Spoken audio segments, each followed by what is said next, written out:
Here we are again. So this time we're on the Sacral Chakra. Sacral Chakra, and it's the beginner's course. This is one of 6. So where do we start? Maybe a simple explanation of the chakras just to get it going. And then we talk about how do we find the root source of a particular chakra. And this one is the sacral. So a simple explanation of the chakras is it's part of our central nervous system at a physical level. You have your central nervous system, your brain stem, central nervous system, all the nerve threads, nerve endings, and different parts of the body. There's different nerve plexus they gather. And within that then, there's the energetics of it, there's the consciousness of it, and there's like a frequency.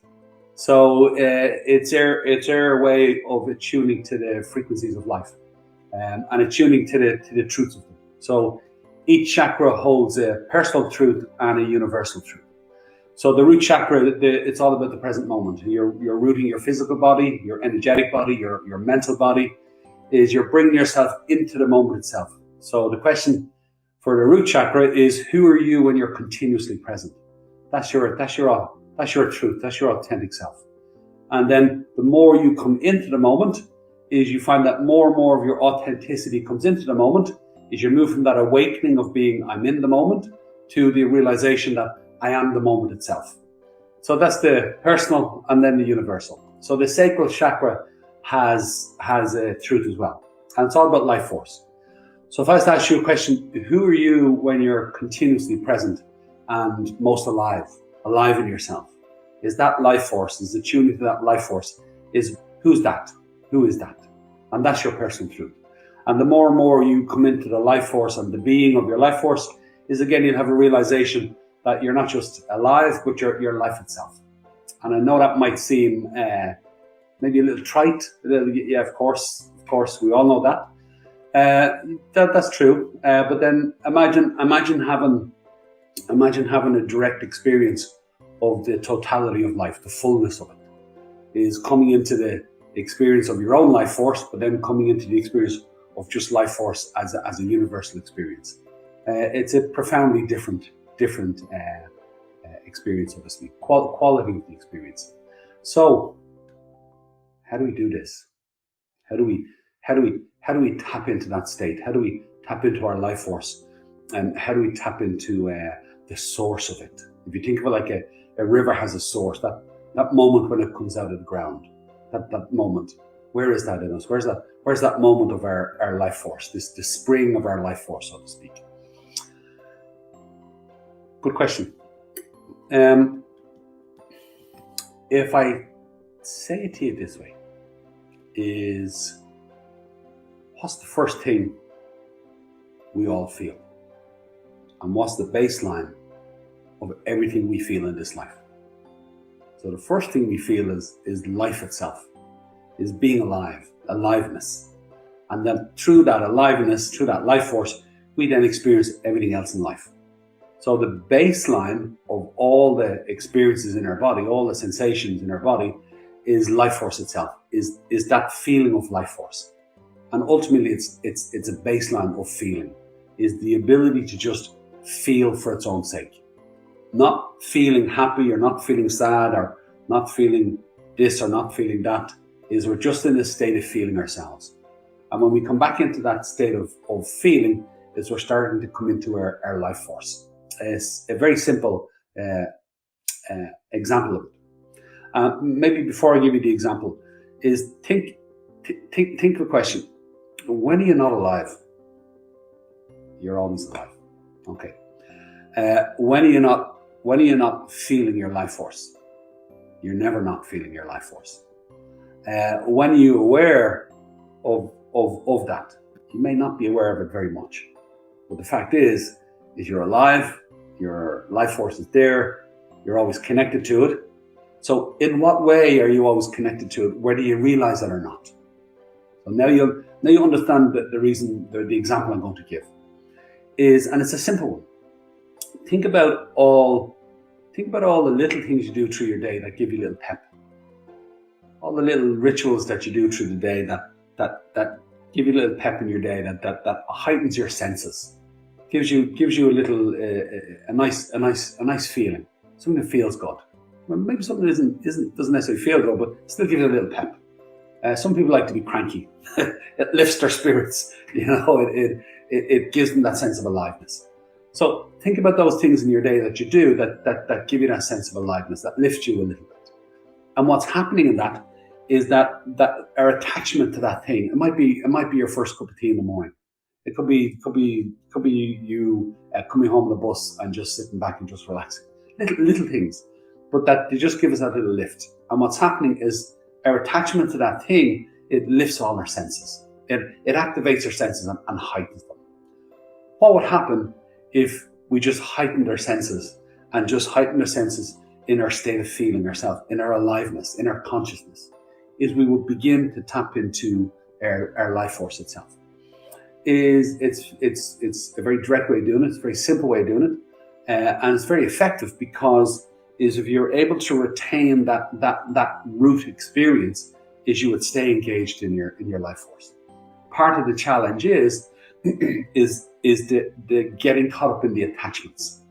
Think about this. Some things that happen in my day lift me up. Some things that happen in my day pull me down. Our attachments to things and our struggle in them we're associating our life force to what happens in our day. What would happen if we centered ourselves in our sacral, in our life force, and that we just sat in that as our natural state, and that things can go up and down through the day, but our essential baseline within ourselves is we're actually sitting in our life force itself, sitting in our own being of aliveness, and that in itself was the most rewarding experience of being alive. Is feeling alive. And then there's the engagement of all the things that we're engaged with in our lives. It would give us a different perception and value of the things that happen, whether they be pleasant or unpleasant. And we'll go further into that in this course as we go along, is understanding the totality of life, the balance of life, and that the coming to the understanding of the fullness of it, and the reward of the fullness of life and their experience of it. So there is the pleasant and the unpleasant. There is the pleasure and the pain, which is part of the fullness of our living experience. If we didn't take it so personal and merged into it in an engaged way rather than a struggling way, we would perceive it differently. Essentially, what I'm trying to say is, what would happen if we stopped struggling with life? How would we experience life in general? How would we experience ourselves? What would happen if we let go of the hurts of life?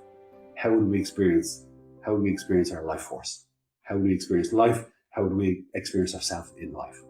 So it's changing the position of our perception, if that makes sense.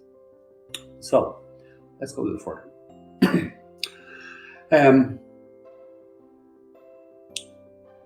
Think about how driven life is. Like life itself, the totality of life is we have universal consciousness, we have universal energy, and within that is life is an expression of that. And the energy in motion is the experience of the living of the life. It's relentless. It's universal. It just keeps going on and on and on. And it's driven. It's driven in its nature. Its very nature, life's purpose is life. And it is driven in that all the time. It just keeps going on and on and on. We have that drive within us. We have that experience. We are that. And in many ways you could say it's the seat of our will. Because when we will something, what we're doing is we're putting our life force into it. We will that. So when we will that, we commit to that, we put our life force to that, and then we move into that more and more. So our sacral is the seat of our will. It's the seat of our life force. It's our drive. So think about how kids are in their boundlessness in that. So what happens? Why? When we're in the naturalness of that as kids, is we're going about the place boundless energy, and we can throw ourselves into things, and we can take ourselves out of them just as fast. And kids have that beautiful ability to be so creative and spontaneous. And you'll notice a lot of times the sacral is about creativity. If you think about one of the most creative things we can do is create more life. But then there's an infinite amount of ways that creativity can express itself. And then the playfulness and the curiosity of that, and the willingness to be open and immerse ourselves in that. As kids, we have that very naturally. But then along the way, as we experience pain, remember pain is the experience of separation. You break a bone, you break skin, somebody says, I don't love you. Intellectually, somebody you respect says, I don't respect you, it hurts.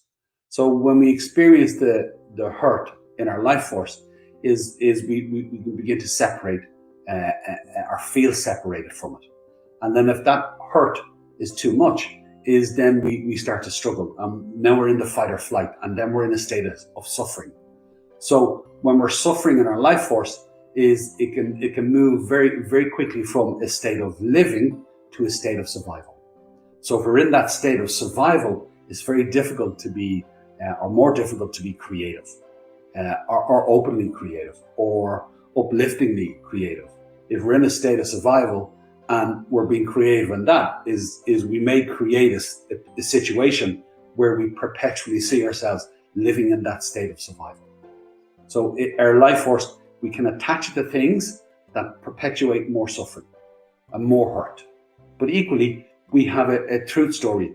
What I mean by that is that we have a place of oneness within us, a natural place where we just are. It's neither right nor wrong. It's just our natural state.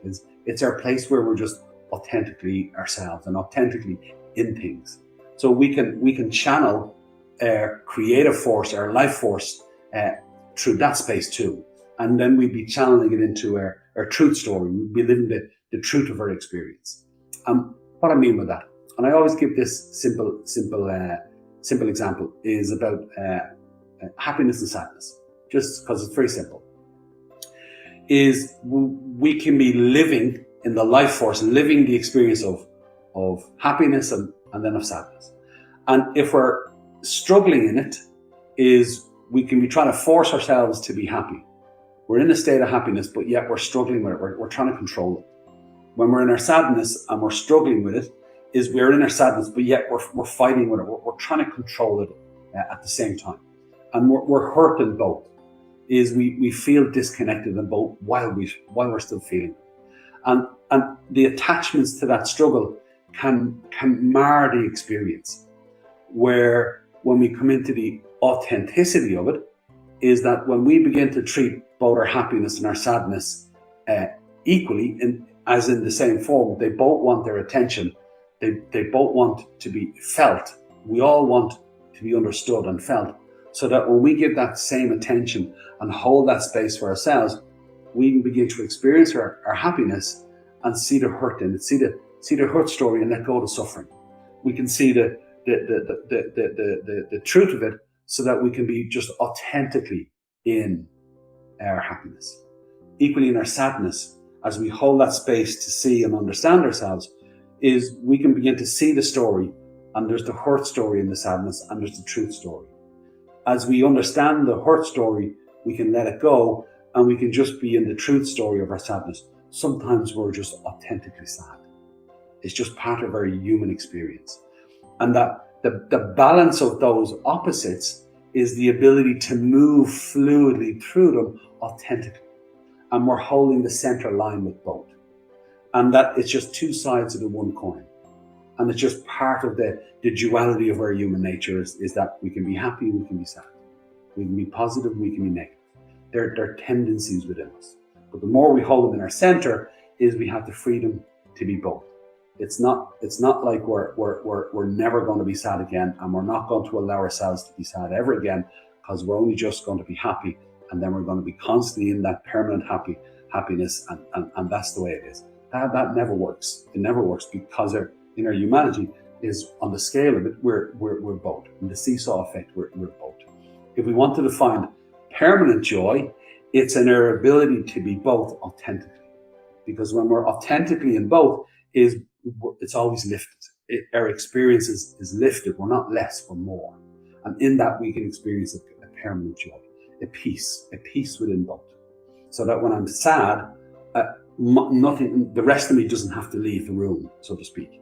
Is my sadness comes to the fore, but I'm still in the fullness of myself. I'm much more than this sadness. But right now, this is exactly how I'm feeling. This is my experience. And I live it. I live the fullness of it, in the full bloom of its life force. So literally, I can come to the bloom of my sadness, and I can live the fruit of it, the joy of it, because it's authentically part of my story, my true story. I'm living the purpose and meaning of it, and I'm connecting my life force to that experience. So that would be a super thing. How do you do it? Okay, so this part of the challenge is our drive. How do we reconnect back to our drive and start to energize our drive, where we start to feel all of it come back to the center? Well, where is it right now? And again, I'm generalizing for people, for everybody, but where is it right now? Our drive is in our attachments. And the things we attach to are the things that we have committed to, our commitment. So let me ask you a question. How many things have you committed to in your life? How many commitments have you made in your life? Lots. So you're probably still holding on to lots today, but overall in your life, how many? And then think about this, is you committing to your first friend, the first person you ever think of as your best friend, that's a commitment to them.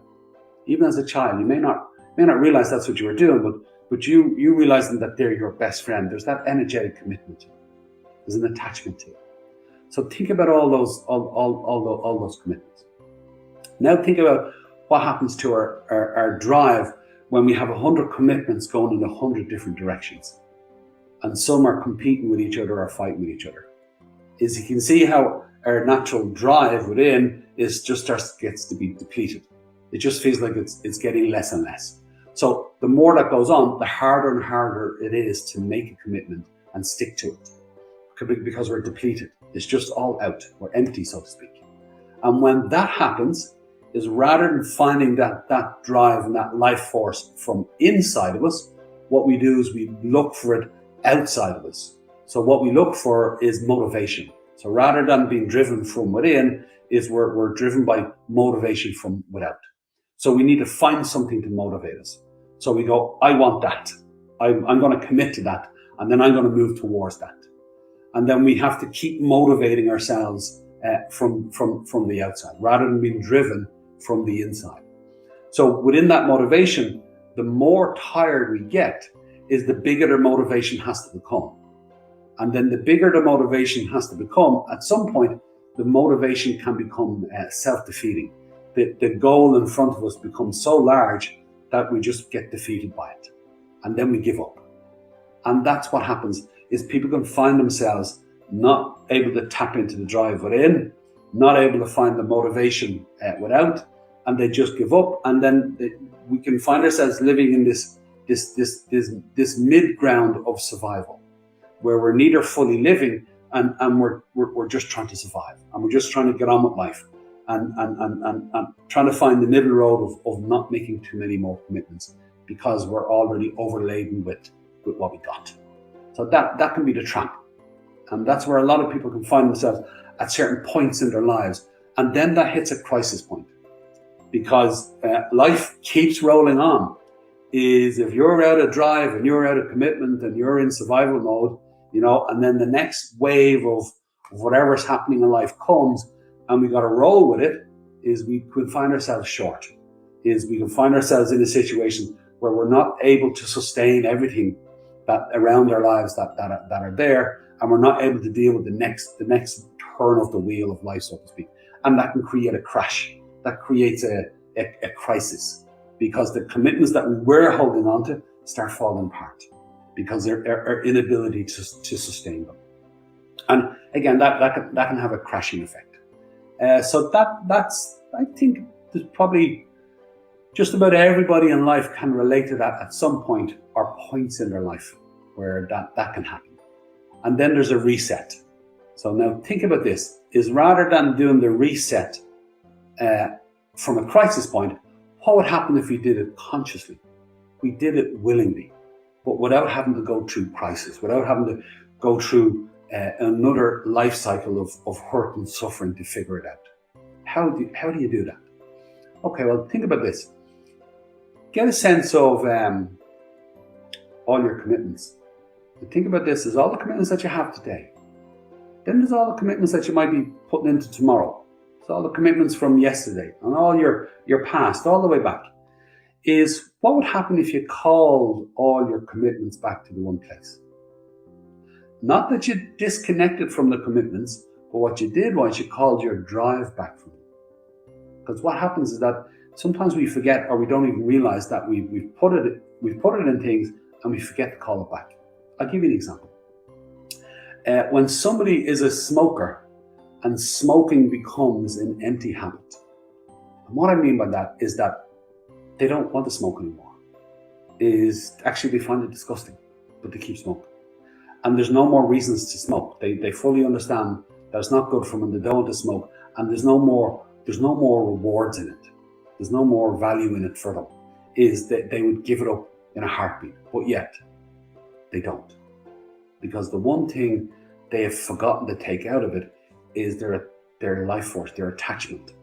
Is that they committed to it, they put their life force into it, their life force keeps moving towards it, and until they actually detach their life force from it, they'll keep doing it. It just becomes an empty behavior. But yet they keep putting their life force into it. Now think about how many of those do you have in yourself? How many things in your life that are past, they're in the past and the life cycle of them are over, but yet you're still holding on to them. And let me give you an example. Psychically, there's only so many people any of us can hold within our psychic awareness that we call our life. So generally it's about 120 to 150 people that we hold psychically in ourselves. That is our life. And we just want to challenge with yoga teachers. If somebody's, they don't realize it until it's pointed out, or anything. But yoga teaching is important because if you're going to teach people and you're going to get 20 students and you're going to engage with those regularly, is psychically you start to hold them in your life. But if you're already full, is you can turn up and teach the class, but you're not really psychically, energetically connecting to them because you don't have the space to hold these people in your life. And if you're meeting them regularly, they're regular people. You're probably meeting them more than you're meeting most other people in your life. So they become part of your psychic group.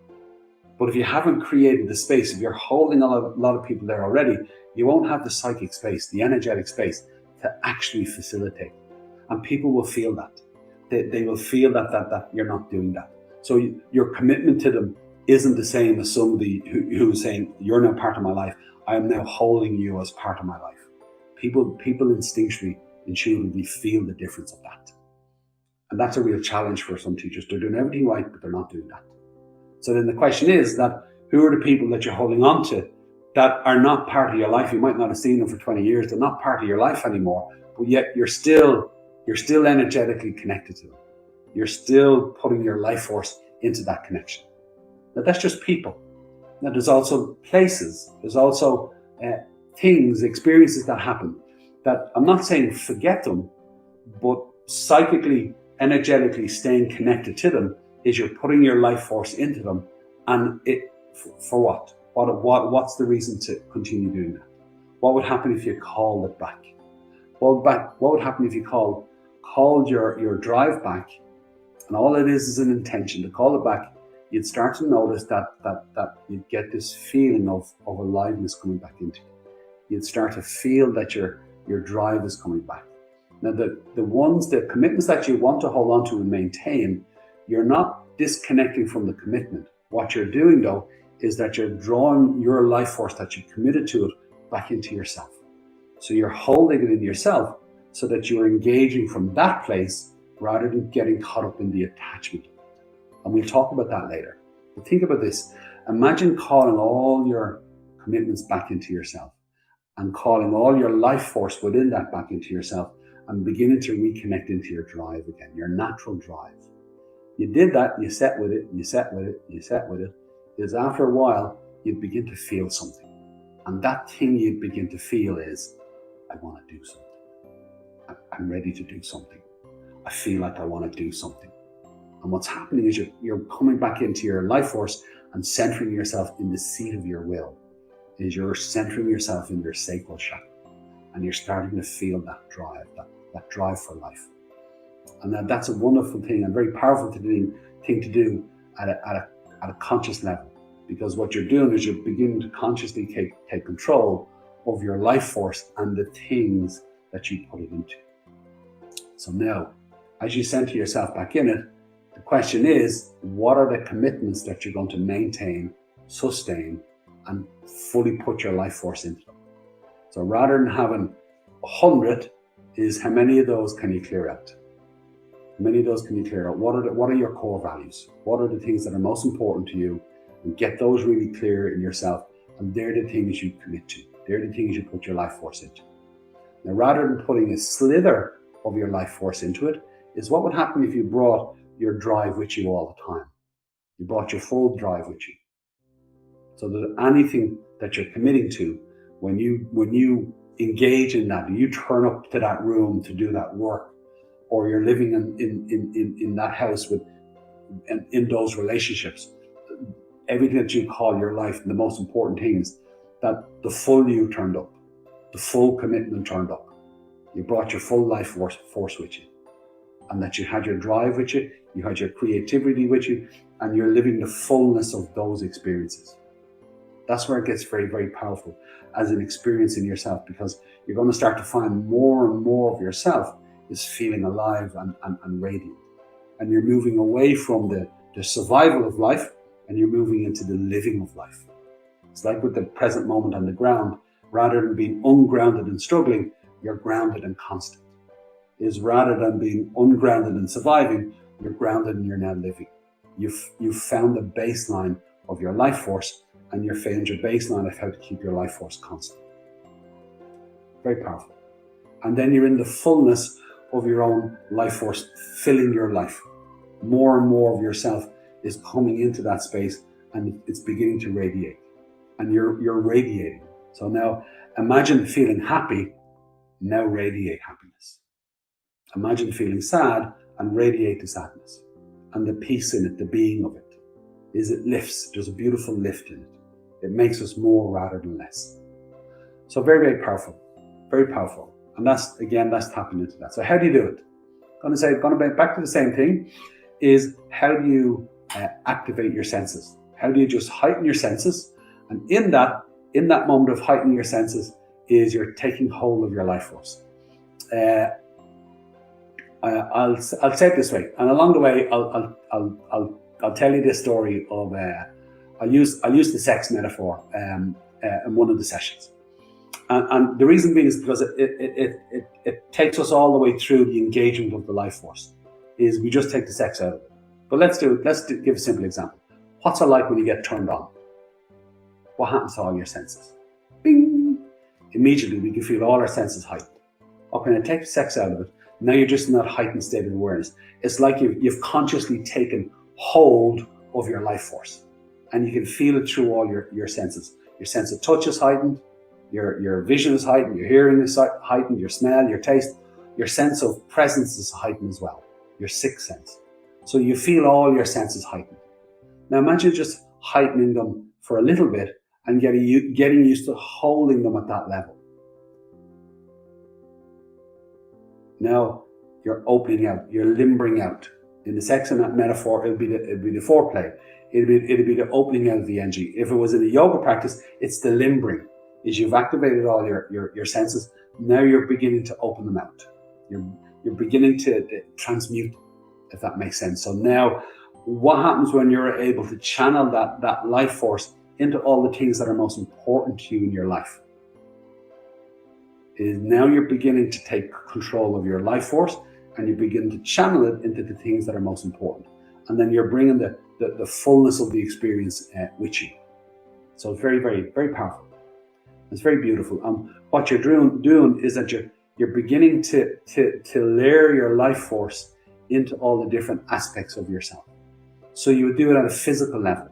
Is you'd find that you're coming into a more physical radiance. Energetically, you're radiating more. Mentally, your mind is radiating more. All your senses are radiating. Is whatever you engaged with, is you're in the actual living experience of it. So your sense of touch becomes much more sensitive to the engagement of your life. Is again sense of smell. Think about all your senses heightened in a room, but you're calm and at peace at it. And you're just engaging in that higher level of energy and consciousness. And in that, what you're doing is you're starting to draw your life force up through you, and you're sublimating it. You're sublimating it into the rest of you. You're beginning to spread it out. So a lot of times with the sex analogy is it can get trapped in channels. So sex is one because it's the sacral. But again, if you think about addiction, is we can get addicted to things.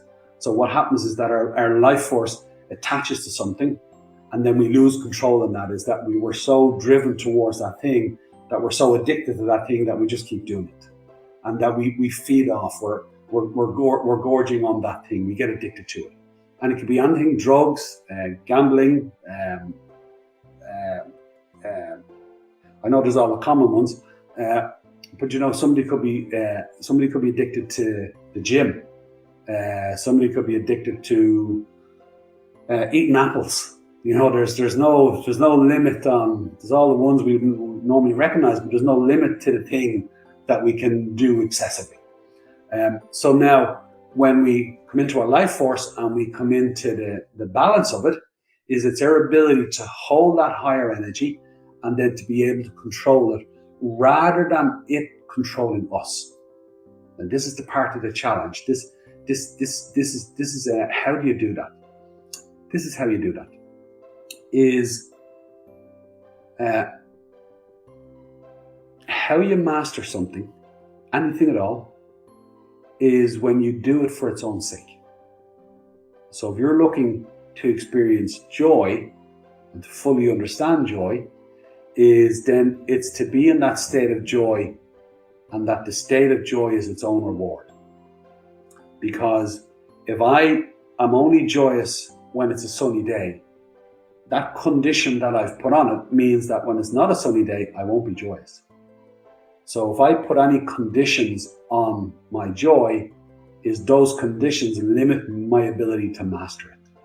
Because those conditions are in control of my joy. I'm not. But when I want to experience joy and master it, well, then I'm in that state of joy, because the state of joy is its own reward.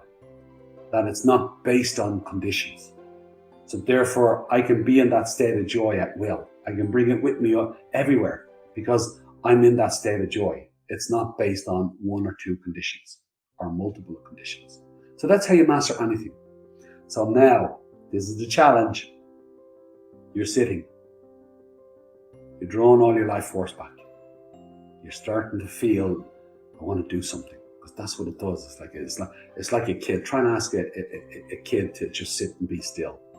It's near impossible in many ways, because they want to do something. They're just full of life. So now, and we do things when we're kids, full of life. And then that abundance of life force attaches to things and it gets locked into things. So now, rather than being locked in those things, we're calling it all back to our center, and we're doing it consciously. So now it's feeling good. It's really nice. I feel like I want to do something. Now, what's your challenge? Is to do nothing. It's just sit with that feeling of your life force. Sit with how nice it feels. Sit with that feeling of, I want to do something. I really feel like I want to do something. And then let that feeling be its reward. That feeling alone of the aliveness and I'm ready, give me something to do, is that feeling is the reward itself. Because the moment you act on that and you start doing something with it, and then you attach to that thing, is now you're given over control to that thing, that attachment. So the challenge is not to act on it.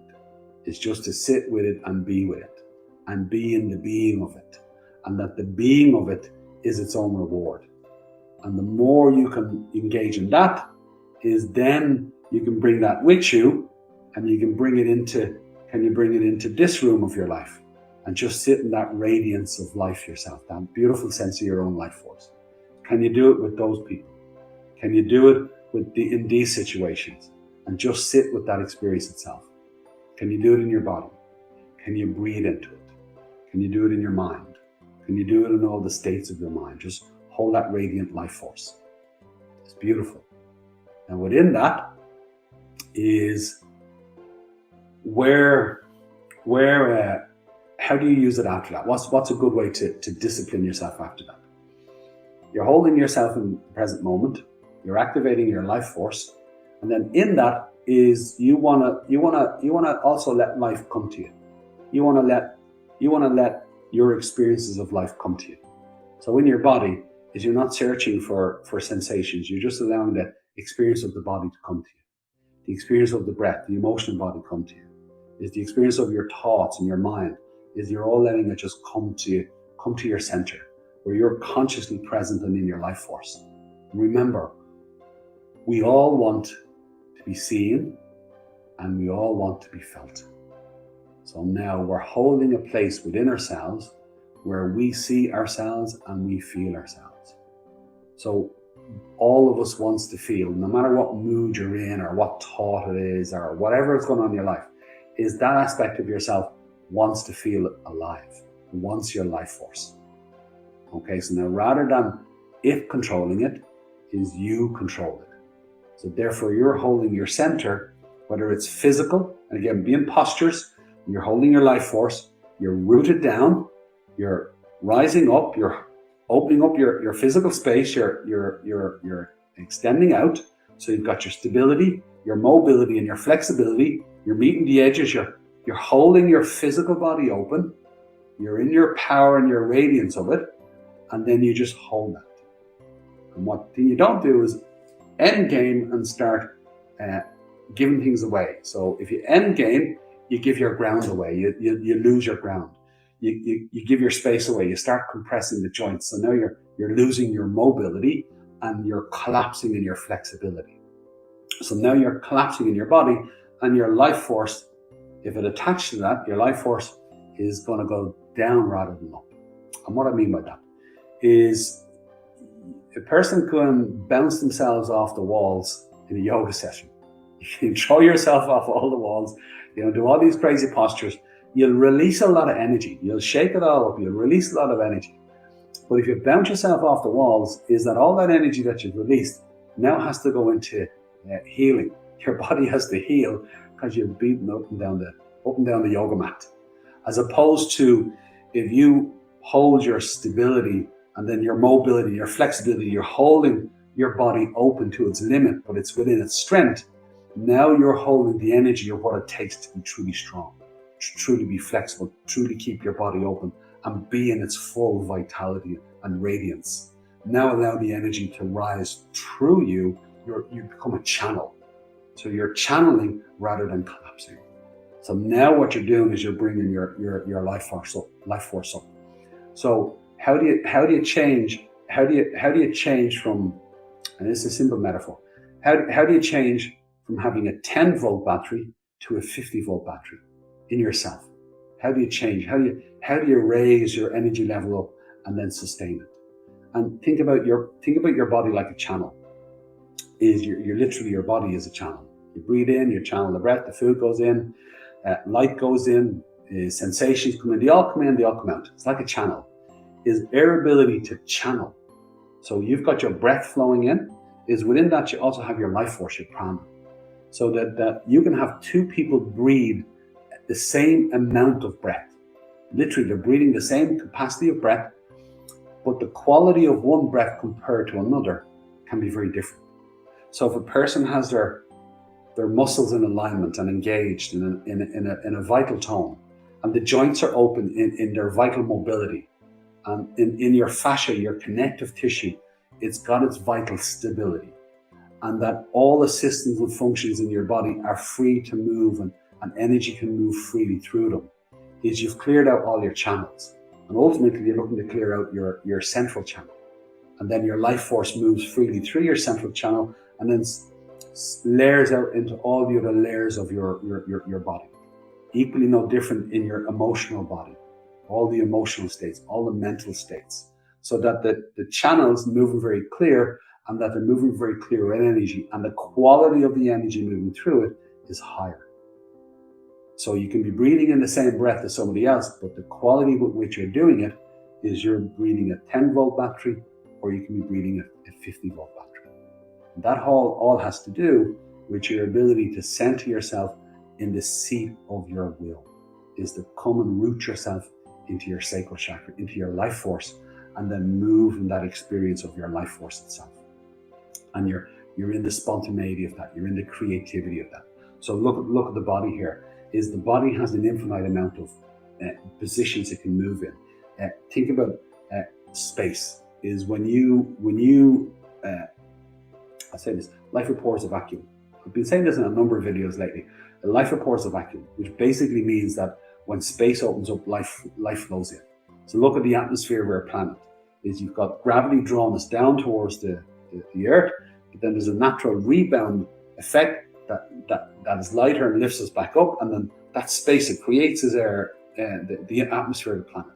So, and that's gravity's effect, the root and rise. So a tree has to grow roots before it grows up. Is a bird has to push down before it goes up. So we root down before we go up. So when we root down into our sacral, we root right into our life force. We ground ourselves right into our life force, and then the energy naturally rises as we move in the fluidity of our central nervous system, our center of gravity, and that what we're doing is we're creatively making space in the body. So the more space we make in the body, the more energy we experience. That's why yoga is super for all the different positions and shapes, because it's opening up space within the body. Energetically, we're doing the same thing. Mentally, we're doing the same thing. Think about having enough mental space to think about whatever it is you need to think about in the way that you need to think about it, so that you can let your thoughts figure themselves out. So that you're channeling, you're creating space, you're channeling energy. So the bigger the space you create, the more energy you can move through it. And there's a direct experience of you feeling that heightened state of being within yourself, tapping into your life force. Okay? So you get the gist of it, and then there's the discipline of then bringing that about your day as you go along. And part of the challenge there is, if you're spending half your day in commitments you're resisting to, is you're going to be in the struggle of that. So now, how do you take the struggle out of your commitments? There's some commitments we have in our lives that you're still committed to. You can't just drop them. I'm not saying that at all. It's like, oh yeah, just drop the commitments that are not working for you. That's not what I'm saying. Is we have responsibilities, we have a balance in our lives. There are things we need to do at times where they're not easily committed to, but yet we have to, or we do, or we're doing it, but it's not easy. So part of the conversation you're going to have is, how do you take the struggle out of it? Does that make sense? How do you take the struggle out of it? Is sometimes just things in life that we're responsible for, and we have to put our life force into them, and we have to commit to them, and it's important that we do that. But if we can take the struggle out of it, our experience of it is very different. Our experience of ourselves in it is very, very different, because we get to retain our life force, and we can live the fullness of ourselves in it. And as we go along, we're refining the commitments and the core values of our lives, so we can get that right for ourselves. What's most important to you, and then commit your life force to that. So there can be a gradual weaning process of figuring out what's important and what's not, what's our hurt story and what's our truth story, and then slowly over time is we can begin to get a better balance in that. And some things may take a life cycle. Is think about your life, think about all your commitments. Sometimes a nice way to view our lives, it's like a big ship. So a big ship doesn't turn very fast. A big ship turns through degrees. So, and that's what you want to do with this, is that some of these practices, you'll get them very fast, and you'll really get into them. But then the effects of it and how you live your life by it can be like turning a big ship. You got to take the time to let things naturally happen. And what do I mean by that? Excuse me. What I mean by that is part of life are life cycles. So every 7 years or so we have a life cycle. So the first 7 years of our life, it's about coming into this life and grounding ourselves, finding our place. So there's finding our place in our body, finding our place in our family, finding our place socially, finding our place in ourselves. There's that coming in and grounding into our lives. So if we have a physical ground that we're secure in, we're great. If we have an emotional ground as well, and a mental ground, and then a social ground, that's all wonderful. Now part of the challenge is you might have a physical security, but the emotional ground may not be as supportive as the physical. Or as an example, so there's lots of different grounds we come into in our lives to settle into. And then the more grounded we are, is the more stable we are moving into the rest of our lives. If we're physically grounded but emotionally ungrounded, that's something we can start carrying with us into our lives, and we become a little bit more troubled. And that struggle goes on until we figure the emotional ground out, if that makes sense. Where the second chakra is 7 to 14, is think about how creative 7-year-olds are, 8-year-olds when they're playing. They're making up their own worlds, they're making up their own scenarios. The intellect is kicked in, and we've become very creative, and we start to live our life force more and start to play around it. So very much in the second life cycle, it's very much about our natural creativity and spontaneity. And again, how that got supported, how it got channeled, or is it in a struggle? So was there a time in your life when you were much more playful? And then when did you stop being so playful? Was there a time in your life when you were very curious? Well, when did you stop being so curious? And how do you get back to playfulness and curiosity and spontaneity? Is when were you most spontaneous in your life? And then when did that start to wane a little bit? Or maybe you're still spontaneous now, but you get the question I'm asking. So there's different cycles of our lives where they have a truth, and it activates us, and it's how we center in that can dictate a lot of how things are going to play out later on. So if we come in and we don't properly find the ground in ourselves at the beginning, is at some point in our lives, that's going to become very important, because we become ungrounded and there may be a crisis. And in that, we have to find ourselves. And really what we're looking to do is to find a true ground of where we are within ourselves or within our lives. Or somebody realizes that they're living a grey life. They're living a life of black and white. There's no colour. And they realize that has to change. They want to put colour back into their life. They want their life force to be free and creative. And that they'll push at some point in their life to activate that, if that makes sense.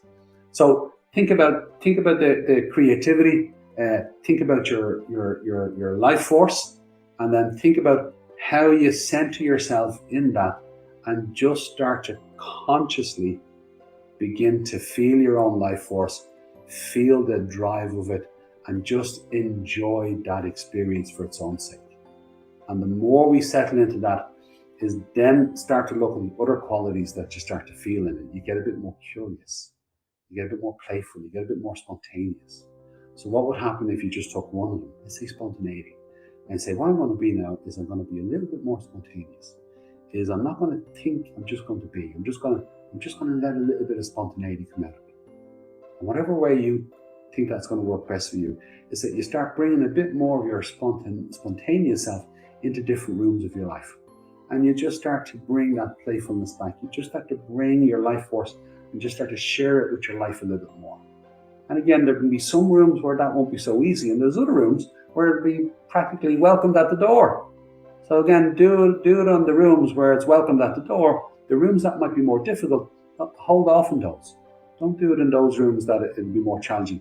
You want to feel the success and the experience of this, not be in the battle and the charge of it, the fight of it. Because then we'll just get back into the struggling of it again, and we're in the struggle and the fight of it, rather than just being in the truth of it, in the playfulness of it, in the spontaneity of it. And we just start to to let that be out again in us. We let it out. We feel it in ourselves and we let it out.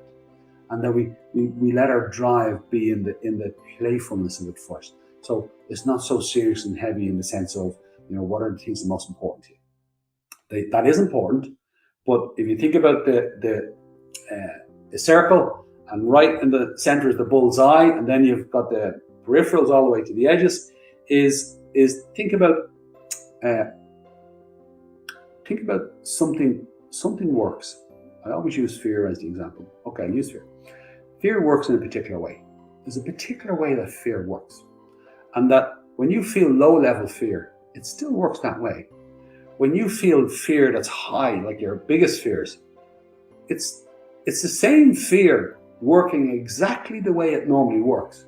The only difference is the level of intensity of our fear makes it feel complicated. It makes us think it's greater than it is. But fear, whether it's a low level or a high level, actually works the same way. And once you can understand how fear works, is then you intensify your ability to hold that same play, and then you're not so afraid anymore because you see the play of it. This is exactly the same thing. You're in your life force. You're feeling it. You bring out a bit of spontaneity.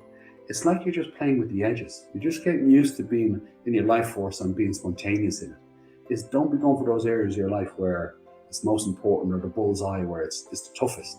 Is play around the edges. Get used to being in the experience. You go, this is how I do it. And then as I go more and more into my life, I'm still doing it the same way. It just might be in situations that are a bit more challenging. And ultimately what we're looking to do is to be able to hold the things that are most important to us and still have our life force open and engaged. Still be spontaneous in it. Even though we're serious and it's really important, we can still be playful. We can still be curious. We can still be a little childlike in it. But we're not a child, we're a sentient being. We're in the sentience of it. Does that make sense? So it's super. So you can see that what we're going to play out and how we're going to do it. So next thing we're going to do is just do a little bit of practice, and I'll take you through it. Okay. So what I want you to do is just sit nice and comfortably.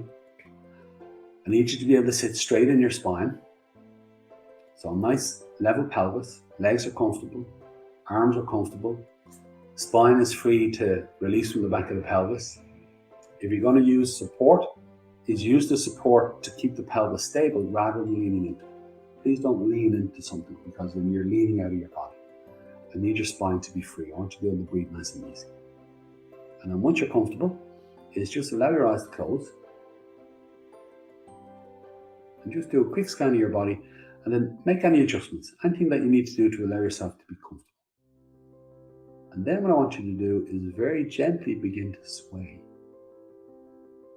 I want you to sway around your two sit bones. Think about the sit bones gently pressing into the seat beneath you, the cushion beneath you. And then you're just gently swaying around the two sit bones.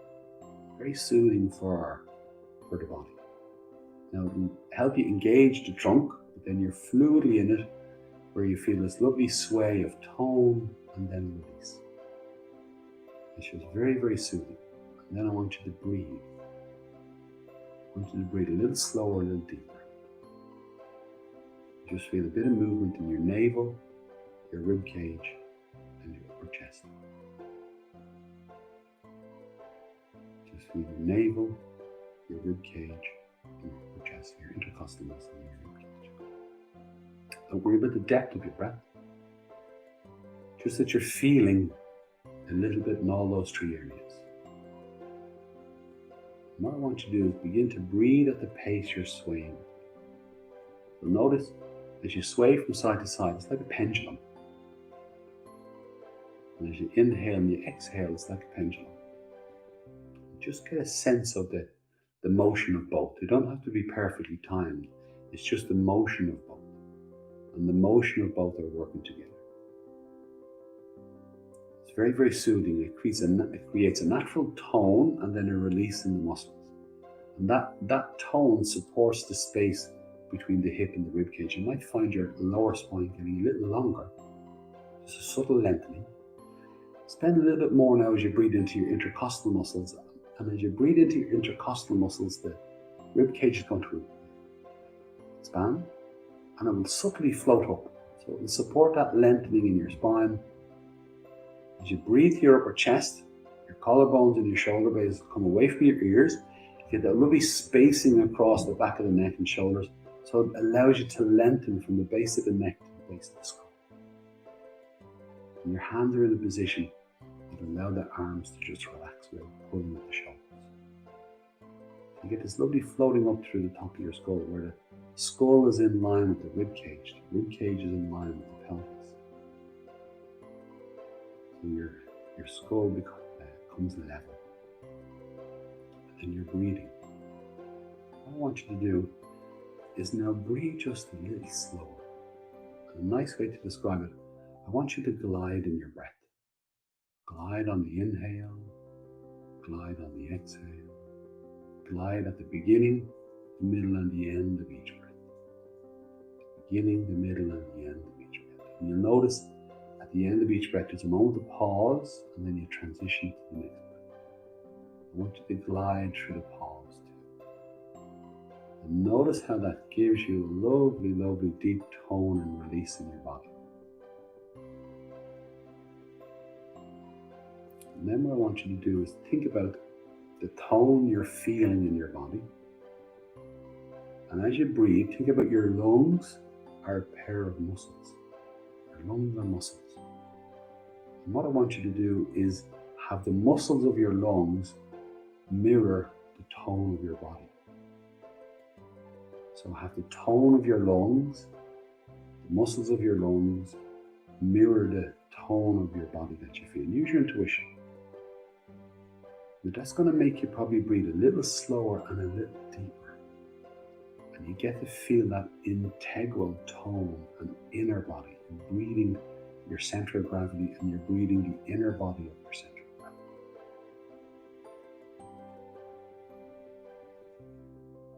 Just breathe that. And just get you into the energetics. You get to feel the release in your spine, the release in your body. You may notice you start to feel sensations or flows of sensations in your body. And things like goosebumps. Always, on my first wave, when I tap into the energetics, is I get goosebumps in my arms. It is when you start to get those runs of energy, you know you're opening up the space between your vertebrae. And that takes the pressure off your central nervous system. And your central nervous system starts to just radiate with a bit more energy. And as you feel those waves, you're tapping into your life force. And you're just gently swaying through the pelvis down to the base of the pelvis.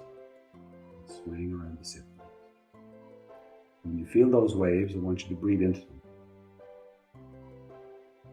And gently flow. Feel the breath flow through your nostrils. And just allow the breath and your awareness of your breath to heighten.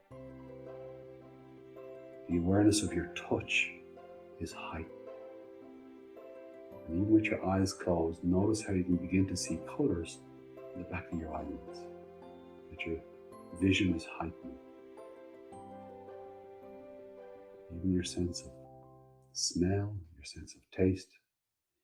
You just feel the general awareness and a heightening of your awareness within yourself.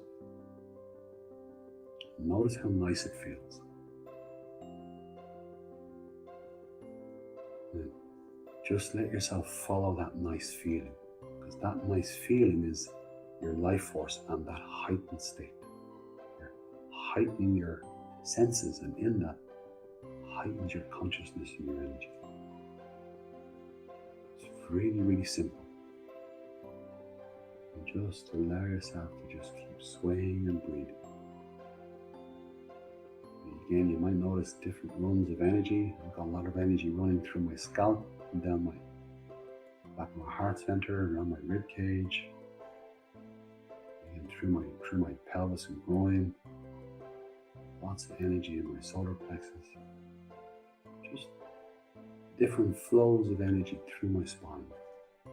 And you notice yours. You notice those subtle runs. It's like water moving. It's like waves. Waves of sensation. And you're just tapping into your central nervous system, just feeling your life.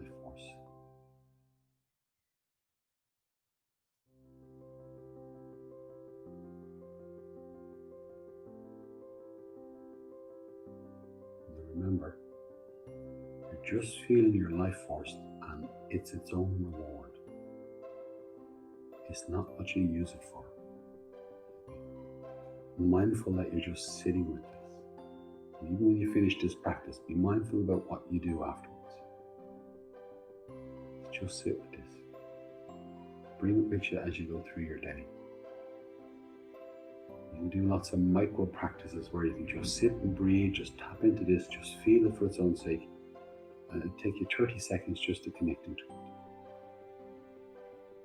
And what you're doing is you're just consciously recentering yourself in your life force. Just feeling it. And begin to localize it in your sacral the more we get into the practice. And we start to draw the energy up through your sacral.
And nice and gently. Just pull your awareness back. Gently open your eyes. And again, very simple, very straightforward, and that's the way it is. If you think about the simplicity of it for a child, it's a direct experience and they're just in it. It's very uncomplicated. We can make things very complicated, and our attachments and an intensity in them can tell us all types of complications. And the truth of it is so simple, so easy just to reconnect and just feel. So think about doing that micro practice as you go along. You'll see in the channel there is a raising yoga energy for beginners, is where I'm much more engaged in the physicalness of it and the balance of it. So check that course out as well. And then next week we'll step a little bit more into this, look a bit more of the play of the consciousness and the energy of it, and then the tendencies, the positive and the negative, and looking at how to